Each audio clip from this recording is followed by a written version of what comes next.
என் செந்தமிழை காக்க பெரும் சேனை ஒன்று உண்டு. பராசக்தி திரைப்படம் குறித்து தான் நம்ம இன்னைக்கு பேச போறோம். அது வெளிவந்து மிகப்பெரிய வரவேற்ப மக்கள் மத்தியில, ரசிகர்கள் மத்தியில பெற்றுட்டு இருக்கு. நிறைய திரையரங்குகளும் அதுக்கு கிடைச்சிட்டு இருக்கு. தமிழ் திரைப்படங்கள்ல இது ஒரு வித்தியாசமான திரைப்படம். இந்த மொழி போர், இந்தி எதிர்ப்பு, இதை மையப்படுத்தி இதுவரைக்கும் தமிழ்ல ஒரு திரைப்படம் வரல. அப்படி ஒரு விஷயத்தை சுதா கொங்கரா இயக்குனர் அவர்கள் பண்ணியிருக்கிறாங்க. முதல்ல அவர்களுக்கு பாராட்ட தெரிவிக்கணும். இப்படி ஒரு திரைப்படத்தை எடுக்கிறதுக்காக மனம் வைத்தது, இந்த கதையை உருவாக்குனது, இதுக்கெல்லாமே சூப்பர் அவர்களுக்கு. இந்த திரைப்படத்தினுடைய முதல் காட்சியை நமக்கு ஒரு பிரமிப்பை ஏற்படுத்துற மாதிரி ஒரு ரயில் வருது. அந்த ரயிலை தடுத்து நிறுத்தி கலகக்காரர்கள், புறநானூற்று படை அப்படிங்கிற இந்தி எதிர்ப்பு போராட்டவாதிகள், அந்த போராட்ட குழுவினுடைய தலைவனாக சிவகார்த்திகேயன் இருக்கிறாரு. அந்த முதல் கேமரா ஷாட் இருக்குல்ல, அறிமுகப்படுத்தக்கூடிய ஷாட் பிரமாதம். முகத்துல ஒரு துணியும் கட்டிட்டு வரக்கூடிய அந்த காட்சி ரொம்ப அற்புதமா இருக்கு. அப்படி மயிர்கூர்ச்செறியக்கூடிய இதை நமக்கு தருது. அது மாதிரி வில்லன், அந்த முதல் காட்சியிலேயே வில்லனையும் காட்டுறாங்க. ரவிமோகன் தான். தமிழ் திரைப்பட உலகில் வில்லன்கள், சிறந்த வில்லன்கள் அப்படின்னு எடுத்தாச்சுன்னு சொன்னா நிச்சயமாக ரவிமோகனுக்கு ஒரு முக்கிய இடம் இருக்கும். அந்த அளவுக்கு இந்த திரைப்படத்துல நடிச்சிருக்கிறாரு. அவருடைய கதாபாத்திரம் அப்படி வடிவமைக்கப்பட்டிருக்கு. அவருடைய சொந்த வாழ்க்கையில நடந்த சில விஷயங்கள், அதன் மூலமாக தமிழர்களை எதிர்க்கிறது, தமிழ் எதிர்ப்பு உணர்வு, இந்திய திணிக்கிறதுக்கு ஒரு IPS அதிகாரியாக நின்று மத்திய அரசாங்கத்தினுடைய சார்பாக இங்க வேலை செய்யறது, இங்க இருக்கக்கூடிய இந்த போராட்டவாதிகளை சுட்டுக் கொள்வது, அதற்கு தலைமை தாங்குவது அப்படின்னு சொல்லி அவருடைய கதாபாத்திரம் ரொம்ப தெளிவாக அழகாக வடிவமைக்கப்பட்டிருக்கு. அது மாதிரி அதர்வா, பச்சையப்பன் கல்லூரி மாணவராக அதர்வாவை காட்டுறாங்க. இந்த போராட்டம் என்கிறதே மாணவர்கள் முன்னெடுத்து சென்ற ஒரு போராட்டம் தான். அதனுடைய ஒரு வடிவமாக அதர்வாவை காட்டுறாங்க. அதர்வாவினுடைய காட்சி, அதர்வாவினுடைய கதாபாத்திர வடிவமைப்பு எல்லாம் வெகு சிறப்பு. உடல் மொழி, அந்த காலத்துக்கு ஏத்த மாதிரியான உடை உடுத்துறது, அந்த சிகை அலங்காரம், இது எல்லாமே அந்த காலகட்டத்தில் நம்மளை கொண்டு போகுது. ஸ்ரீலீலா இந்த திரைப்படத்தினுடைய கதாநாயகியா நடிச்சிருக்கிறாங்க. ஒரு வெகுளித்தனம் உள்ள ஒரு பெண்ணாக அவர்கள் காட்சிப்படுத்தப்பட்டிருக்கிறாங்க. அந்த கதாபாத்திரத்தினுடைய உருவாக்கம், இதுல சில விஷயங்கள்லாம் நமக்கு பேச வேண்டியதாக இருக்கு. ஆல் இந்தியா ரேடியோனுடைய ஒரு நிலையத்துல வேலை பார்க்கக்கூடிய ஒரு பெண் இப்படி இருப்பாங்களா அப்படிங்கிற கேள்விகளோடு தான் நம்ம இந்த கதாபாத்திரத்தை அணுக வேண்டியது இருக்கு. அது இந்த திரைப்படத்திற்காக ஒரு சுவாரஸ்யத்தை உருவாக்குறதுக்காக இந்த திரைப்படத்துல பல்வேறு காட்சிகள் இணைக்கப்பட்டிருக்கிறது.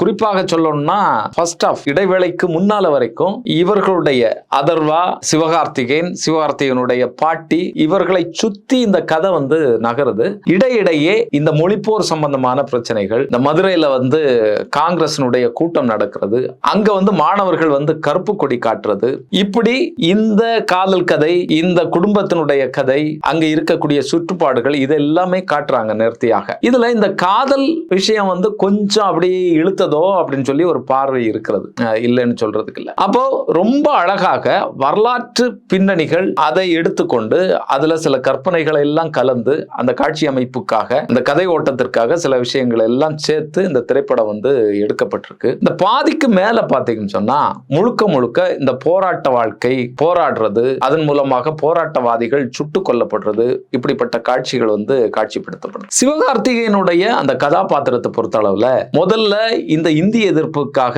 எந்த கலகம் வேணாலும் செய்யலாம், எந்த கட்டிடங்களை வேணாலும் கொளுத்தலாம், சேதங்கள் விளைவிக்கலாம் அப்படிங்கிற ஒரு மனநிலையில அந்த கதாபாத்திரம் உருவாக்கப்படுகிறது.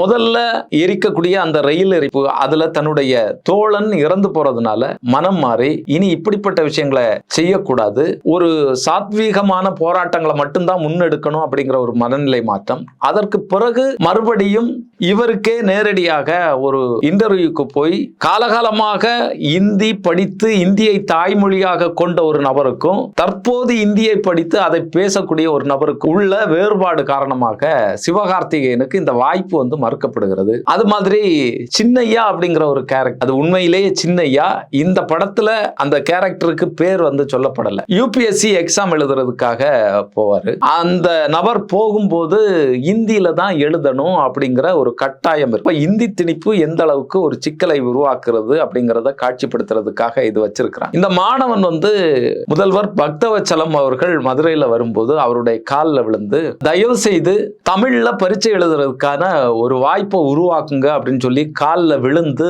வேண்டும் போது இந்த பைத்தியத்தை தூக்கிட்டு போங்க அப்படின்னு சொல்லி அவர் சொல்றார். அதன் மூலமாக மனம் நொந்து போய் அந்த ரயில் நிலையத்திலே தன்னை தீக்கிரையாக்கி கொள்ளக்கூடிய அந்த காட்சி, இப்படி உணர்வுபூர்வமாக நம்மளை ஒன்றிக்க வைக்கக்கூடிய பல்வேறு காட்சிகள் இந்த திரைப்படத்துல இடம்பெற்று. மற்றபடி வெவ்வேறு கதாபாத்திரங்கள் நம்ம பார்த்தோம்னு சொன்னா சேத்தன் அவர்கள் அண்ணாவாக நடித்திருக்கிறார். திரைப்படத்துல 3 காட்சிகள்ல மட்டும்தான் அண்ணா வரார். அந்த அண்ணா வரக்கூடிய காட்சி ரசிகர்கள் மத்தியில பெரும் ஒரு மன மகிழ்ச்சி ஏற்படுத்துது.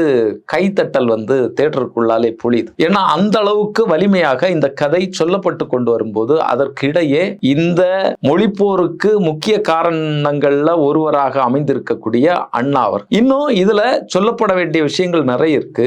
இதுல திராவிட கழகத்தினுடைய பங்குண்டு, பல்வேறு அமைப்புகளுடைய பங்குண்டு, மாணவர் அமைப்புகளுடைய பங்குண்டு. ஆனா எந்த அரசியல் கட்சிகளுடைய ஒரு பின்புலம் இதற்கு இருக்கு அப்படிங்கிற மாதிரியான காட்சிகள் எதுவுமே வரல. இன்னும் சொல்ல போனா வில்லனாக முதலமைச்சர் பக்தவச்சலம் அவர்களை தான் இந்த திரைப்படத்துல காட்டியிருக்கிறாங்க. பக்தவச்சலமாக நடித்திருக்கக்கூடிய அந்த நடிகர் அற்புதமாக பிரமாதமாக அவருடைய நடிப்பை வழங்கி இருக்கிறார். அந்த கதாபாத்திரத்தினுடைய உயிர்ப்பு என்ன, அதனுடைய ஆன்மா என்ன அப்படிங்கறத புரிஞ்சுக்கிட்டு அதை வெகு சிறப்பாக பண்ணியிருக்கிறாரு. அது மாதிரி அண்ணாவாக நடிச்சிருக்கக்கூடிய சேத்தன் அற்புதமான நடிப்பு. அவரை காட்டும் போதே நமக்கு அப்படி மனசெல்லாம் அப்படியே படபடக்குது. அந்த அளவுக்கு ஒரு சிறப்பான, அந்த அளவுக்கு சிறப்பாக காட்சிப்படுத்திருக்கிறாங்க. அது மாதிரி உங்களுக்கு குரு சோமசுந்தரம் ஒரே ஒரு காட்சியில தான் வராரு.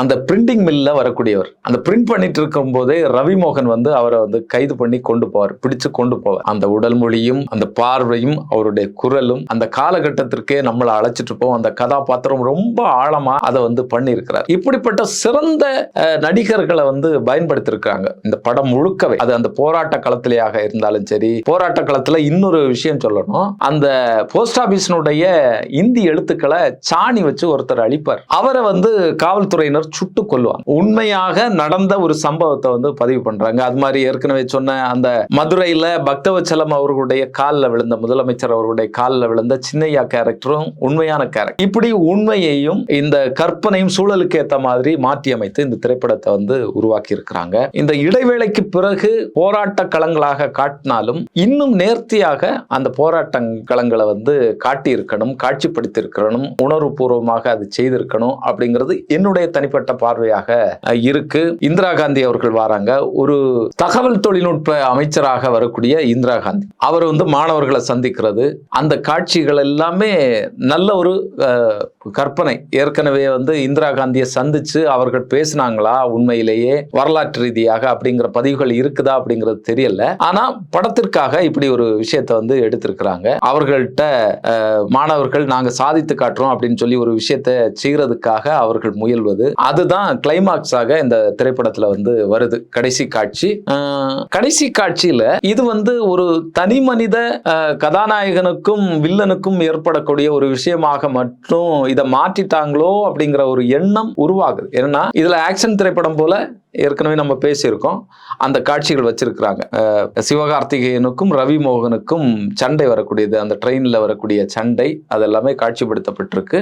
ஆனாலும் இது மிக சிக்கலான ஒரு கதை. ஒரு வரலாற்று விஷயத்தை எடுத்து இப்படி கொண்டு வர்றது மிகவும் சவாலான விஷயம். இந்த திரைப்படம் வந்த பிறகு இந்த மொழி போராட்டங்கள் எதனால இது நடந்தது அப்படிங்கிற ஒரு பார்வையை இன்னைக்கு இருக்கக்கூடிய தலைமுறையினிடத்துல இந்த படம் உருவாக்கி இருக்கு. நிச்சயமாக இது மிகப்பெரிய ஒரு வெற்றி. இதனுடைய நெகட்டிவ் இருக்கு, பல விஷயங்களை நம்ம பேசலாம். இதனுடைய பலமாக அந்த காலகட்டத்திற்கு நம்மளை அழைத்து போற மாதிரி இதனுடைய இசை ஜிவி பிரகாஷ் அவர்கள் செஞ்சிருக்கிறாரு, கேமரா ரவி கே சந்திரன் செஞ்சிருக்கிறாரு, கலை கார்த்திக். இந்த மாதிரி அந்த காலகட்டத்துக்கு கூட்டிட்டு போனோம்னா அந்த காலகட்ட கட்டிடங்கள், உடைகள், அந்த காலத்து தெருக்கள், போஸ்ட் ஆபீஸ்னா அந்த காலத்துல எப்படி போஸ்ட் ஆபீஸ் இருந்தது அதை எல்லாமே ஆய்வு பண்ணி அது மாதிரி செய்யணும். அதை எல்லாமே அழகா பண்ணியிருக்கிறாங்க. அந்த வகையில இந்த திரைப்படம் வந்து வெற்றி அடைஞ்சிருக்கு. பின்னணி இசை ஏற்கனவே சொன்ன மாதிரி வெகு சிறப்பாக இருக்கிறது. அந்த காலகட்டத்துல நம்மளை அழைச்சிட்டு போற மாதிரி செந்தமிழ் தேன் மொழியாள் அந்த மாதிரி பாடல்கள் எல்லாம் சேர்த்திருக்காங்க தொடக்க காட்சியில. இப்படி நல்ல சுவாரஸ்யமாக இந்த திரைப்படம் எடுக்கப்பட்டிருக்கிறது. தமிழர்களுடைய ஒரு போராட்ட வரலாற ரொம்ப அழகாவே காட்சிப்படுத்தி இன்னைக்கு இருக்கக்கூடிய தலைமுறையினருக்கு வழங்கி இருக்கிறாங்க. அந்த வகையில இந்த திரைப்பட குழு பாராட்டப்பட வேண்டியது. பல்வேறு மொழிகள்லையும் இதை கொண்டு வரணும் நிச்சயமாக. அதன் மூலமாக தமிழர்கள் எந்த அளவுக்கு போராட்ட உணர்வோடு இந்த இந்தி எதிர்க்கிறதுல முழு மூச்சாக ஈடுபட்டாங்க, அதன் மூலமாக எப்படி ஒரு முன்னேற்றம் வந்தது, இந்த விஷயங்கள் எல்லாம் நிச்சயமாக வெளியில இருக்கக்கூடிய பிற மாநிலத்தவருக்கும் போய் சேரணும். இந்த திரைப்படத்திலேயே வந்து பல்வேறு மாநிலங்கள்ல இருக்கக்கூடியவர்களும் மாணவர்களும் இந்த போராட்டங்கள்ல கலந்து கொண்டாங்க அப்படிங்கிறதுக்கான காட்சி அமைப்புகள் எல்லாம் வைக்கப்பட்டிருக்கிறது. அது உண்மைதான், வரலாற்று ரீதியாகவே அது உண்மை. நாம இந்த மொழிப்போர்ல வந்து தலைமை தாங்கி இருந்தாலும், மிக தீவிரமாக தமிழகம் இருந்தாலும், மற்ற மாநிலங்களிலையும் இந்த உணர்வோடு போராட்டங்கள் நடந்தது. அதற்கான ஆதாரங்கள், வரலாற்று சான்றுகள் எல்லாமே இருந்து கொண்டிருக்கிறது. இந்த திரைப்படம் போன்று இது ஒரு திரைப்பாக எடுத்துக்கொண்டு அடுத்தடுத்த திரைப்படங்கள், நல்ல திரைப்படங்கள் தமிழ் திரையுலகிற்கு வரணும். பார்ப்போம். இன்னொரு காணொலி சந்திக்கும் வரை நன்றி, வணக்கம்.